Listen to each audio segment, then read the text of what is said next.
ഇനി ഞാൻ പറയുന്നതെന്ന് വെച്ചാൽ നമ്മുടെ മുഖത്ത് ടാനൊക്കെ മാറി നല്ല ക്ലീൻ ആവാനുള്ള ഫേസ് മാസ്ക് ആണ്. അതിന് വേണ്ട സാധനം ഫസ്റ്റ് നമ്മളുടെ ബീട്രൂട്ട് പൗഡർ, ഗ്ലിസറിൻ, അലോവേരയാണ്.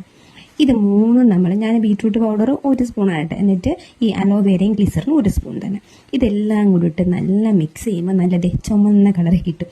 ഇത് നമ്മൾ ഫേസിലിട്ട് ഒരു 1/2 മണിക്കൂർ കഴിഞ്ഞ് കഴുകാണ്. ഇത് കണ്ടാലും പേടിക്കരുത്, ഇങ്ങനെ ആയിരിക്കും നമ്മൾ ഇരിക്കുന്നത്.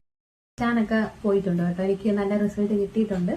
അപ്പൊ എല്ലാവരും ഇത് ട്രൈ ചെയ്ത് നോക്കണം. നോക്കിയിട്ട് റിസൾട്ട് കിട്ടുവാണെങ്കിൽ എനിക്ക് കമന്റ് ചെയ്യണേ. വെച്ചാല് ഞാനിപ്പോ ഡെയിലി ജോലിക്ക് പോകുന്നതുകൊണ്ട് ഫുള്ള് വെയിലത്തൊക്കെ ആയിരിക്കും. അപ്പൊ വൈകിട്ട് വരുമ്പോഴത്തേക്കും ഭയങ്കരമായിട്ട് ഡള്ളായിട്ടായിരിക്കും വരുന്നത്. അപ്പൊ അങ്ങനെയാണ് ഞാൻ ഇൻസ്റ്റഗ്രാമിൽ നിന്ന് കണ്ടുപിടിച്ചത്. അപ്പൊ കുറേ പേര് നല്ല പോസിറ്റീവ് റിവ്യൂ ആണ് ഇട്ടത്. അതുകൊണ്ടാണ് ഞാൻ ഇട്ട് നോക്കിയത്. ഞാനൊരു 2-3 ദിവസം ഇട്ടിട്ടുണ്ടായിരുന്നു. ഇപ്പൊ എനിക്ക് ഓക്കെ ആണ് എന്ന് കണ്ടതുകൊണ്ടാണ് ഞാൻ നിങ്ങളുടെ പറഞ്ഞു തരുന്നത്. അതുകൊണ്ട് ഇത് നല്ലൊരു ഫേസ് മാസ്ക് ആണ്. ടാൻ ഒക്കെ പോയി നല്ല ക്ലീൻ ആവും നമ്മുടെ ആ ഫേസ് ഒക്കെ. അപ്പം അതുകൊണ്ട് എല്ലാവരും ട്രൈ ചെയ്ത് നോക്കണേ.